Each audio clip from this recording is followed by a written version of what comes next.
Bon, Catherine, Catherine Frade, on reprend. Donc maintenant, est-ce qu'on peut rentrer un peu plus en profondeur sur les fils conducteurs, les principes, les méthodes généraux que tu utilises en essayant de les rendre le plus accessibles possible à des gens qui n'en auraient pas entendu parler? Eh bien, en fait, dans la vie, on n'est jamais seul. En plus, un être humain est un être sociable et sociable, on peut espérer. Et donc, on est toujours en lien. Même si on est tout seul chez soi, en fait, on est quand même en lien. On appartient à une famille, on appartient à un milieu socio-professionnel, on est dans un pays, on est dans un village ou dans une ville. Voilà, on a une culture, on a des ancêtres qui ont différentes cultures éventuellement. Donc, tout ça joue, ça fait différents systèmes qui s'imbriquent. Et en fait, tout ce qu'on vit, alors ça, c'est plutôt les civilisations ancestrales qui m'ont appris ça, les Indiens, ouais, les Indiens avec l'Ayurveda, que j'aime beaucoup, qui veut dire science de la vie, qui existe quand même depuis 6000 ans pour les personnes, c'est que tout ce qu'on vit est un miroir de nous. Alors, ce qu'ils racontent les Indiens, ils disent que notre âme, alors je sais bien qu'il y a des gens qui ne croient pas à l'âme, mais pour ceux qui ne croient pas, la question que je me pose, c'est finalement, qu'est-ce qui fait que notre corps garde à peu près la même forme au fil des ans, alors que toutes nos cellules changent entre 2 semaines et 5 ans, 7 ans. Donc en fait, si on n'a plus aucune cellule qui est pareille au bout de X années, qu'est-ce qui fait qu'on garde encore la même forme? Certes, on va prendre des rides, peut-être du poids ou perdre du poids, mais bon, là, on grandit. Donc clairement, il y a quelque chose de supérieur que notre simple corps physique, et on est finalement bien plus que notre corps physique. Donc en fait, c'est comprendre quelle est l'interaction entre ce corps physique, et on n'est pas réduit à ce corps physique, nos pensées, on n'est pas réduit à nos pensées, notre mental, on n'est pas réduit non plus à notre mental, les émotions, qui fait que, alors émotion, c'est énergie en mouvement, donc c'est souvent notre moteur pour agir ou pour réagir.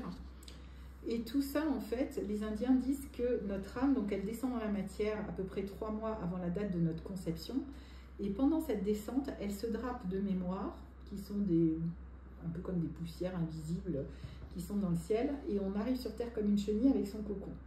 Et donc on arrive avec plusieurs couches. Donc là j'ai mon corps physique et j'ai plusieurs couches comme ça sur normalement 2,50 m autour de moi. Donc quand on rencontre quelqu'un qu'on ne connaît pas et qu'on dit tiens celui-là je le sens bien ou je ne le sens pas, ben évidemment nos auras sont entremêlées chacun sur 2,50 m, donc c'est en a moins de 5 mètres, ça se juxtapose et donc on va sentir les mémoires qui se présentent comme des nœuds comme ça à l'extérieur de nous. C'est interrompu, c'est juste aussi ce qui fait que c'est important de trouver la bonne distance avec quelqu'un. Exactement. Et il y a des distances culturelles, donc on voit bien que le transculturel joue aussi. Et donc, donc forcément, cet ensemble-là va rentrer dans ce corps-là qui est le nôtre, dans cette famille-là qui est notre famille, pour vivre ces expériences de vie-là. Alors certes, on ne va pas changer de corps, on ne va pas changer de famille, mais on peut changer la perception des événements qu'on a vécus. Et si on change les mémoires et la façon de les utiliser, parce que les mémoires, en fait, c'est ça qui est relié à notre ego, au masque social, c'est que si on change la façon de se présenter au monde, autrement que par le mental, bien sûr, hein, eh bien, on va récupérer d'autres expériences de vie. Est-ce qu'on pourrait dire que, pour prendre un parallèle avec la plasticité du cerveau dont tout le monde Oui, parle, ce serait la plasticité de l'âme? Voilà, la plasticité de nos énergies, de nos couches. Voilà, tu vois, la langue française est fabuleuse quand on dit il en tient une couche. Oui, en fait, il en tient un nombre incroyable de couches. Et donc en fait, les approches que j'utilise, c'est des approches qui permettent de mettre en évidence comment simultanément le corps, le mental, les émotions, nos énergies et l'environnement agissent simultanément, constamment. Donc en fait, on est dans un équilibre chaque instant. Et la voix, tu vois, la parole, en fait, c'est des vibrations. Nos cordes vocales vibrent. Ça va arriver à ton tympan, qui a aussi une membrane qui va vibrer. Donc ça va dans l'air, donc c'est des ondes. Donc physiquement, techniquement, ça c'est déjà prouvé. Mais en fait, les vibrations, elles vont bien au-delà.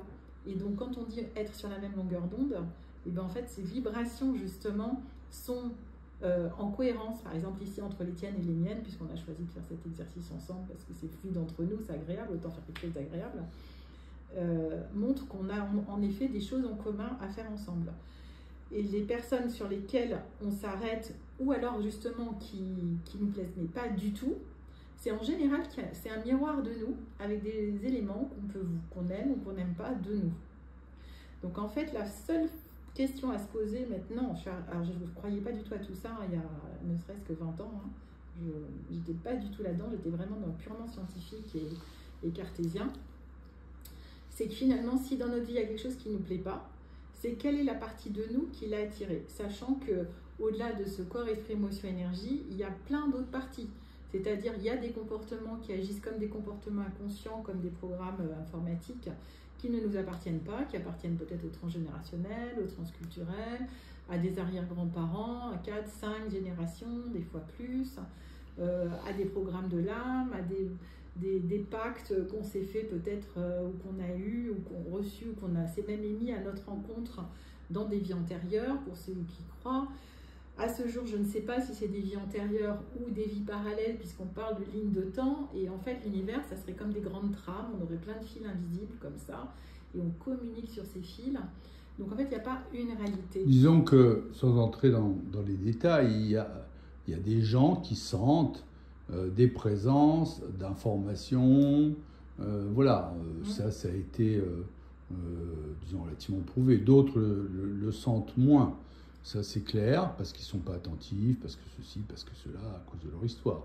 Mais bon, il y a des gens qui ont fait des hypothèses sur le fait que toutes ces informations ont été, au fond, stockées. C'est juste, nous, les utilisons, les filtrons à bonne ou à mauvaise escient selon notre état intérieur, au fond.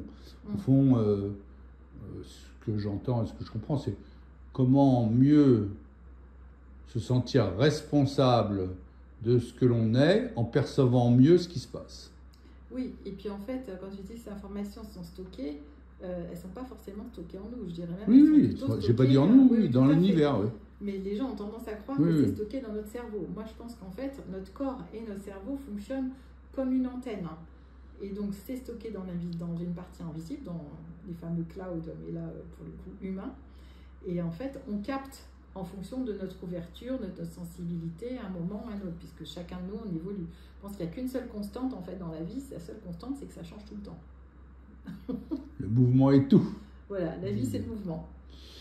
Et oui, sauf que, heureusement qu'on arrive à repérer des comment dirais-je, des repères, des constantes pour ne pas être complètement déboussolé. Oui, alors, heureusement, il y a des schémas de répétition. Alors, heureusement ou pas heureusement, ça dépend des fois. Donc, on finit par se faire, chacun de nous, une représentation de la vie par rapport à qui on est et ces programmes, entre guillemets, qu'on a, mais qui peuvent évoluer si on décide de le faire. Et en fait, tout ce qu'on vit, c'est nous qui décidons, par exemple, de voir le côté positif ou à l'inverse, de tout critiquer. Là, comme j'ai une cliente, elle voyait tout ce qui était négatif, du coup, elle a récupéré, elle s'est fait licencier au bureau parce qu'elle était trop négative, mais pour elle, c'était un jeu. Elle ne s'est pas rendue compte jusqu'à quel point sa négativité impliquait sur les autres, enfin, déteignait sur les autres.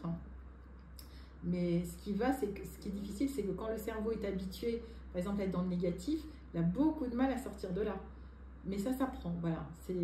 Par contre, il y en a un qui ne fait jamais grève, c'est notre corps. Voilà, sauf quand il tombe malade, et encore, je pense que jusqu'au dernier souffle, il se débat. Donc, celui qui capte le monde en première intention, c'est notre corps. Et d'ailleurs, en psychologie, on dit le corps précède le sens. Et celui qui met le sens, c'est le cerveau. Mais notre corps, lui, sent tout depuis la nuit des temps, puisqu'il y a toutes ces fameuses couches. Et le cerveau, lui, il décode en fonction de ce qu'on a appris depuis qu'on est né. Donc, il y a un espace-temps qui est très différent, qui me fait dire que finalement, le mental, de toute bonne foi, ment toute la journée, parce qu'en fait, il analyse et il met des mots sur des situations par rapport à ce qu'il connaît de notre vie actuelle, ou peut-être antérieure si on a lu, mettons, mais alors que notre corps, lui, sait tout sans avoir appris de par son instinct. Donc, c'est là où on a un renversement de paradigme à faire, c'est écouter d'abord notre corps. Déjà, écouter son corps. Parce que ça, c'est super important. Alors, après, ça fera partie de la troisième phase des suggestions pour écouter son corps. Ok, et bien écoute, je pense qu'on va s'arrêter. On pourra en parler des heures. On va en parler. Non, mais on va continuer à en parler. On va faire une petite pause et faire une autre partie.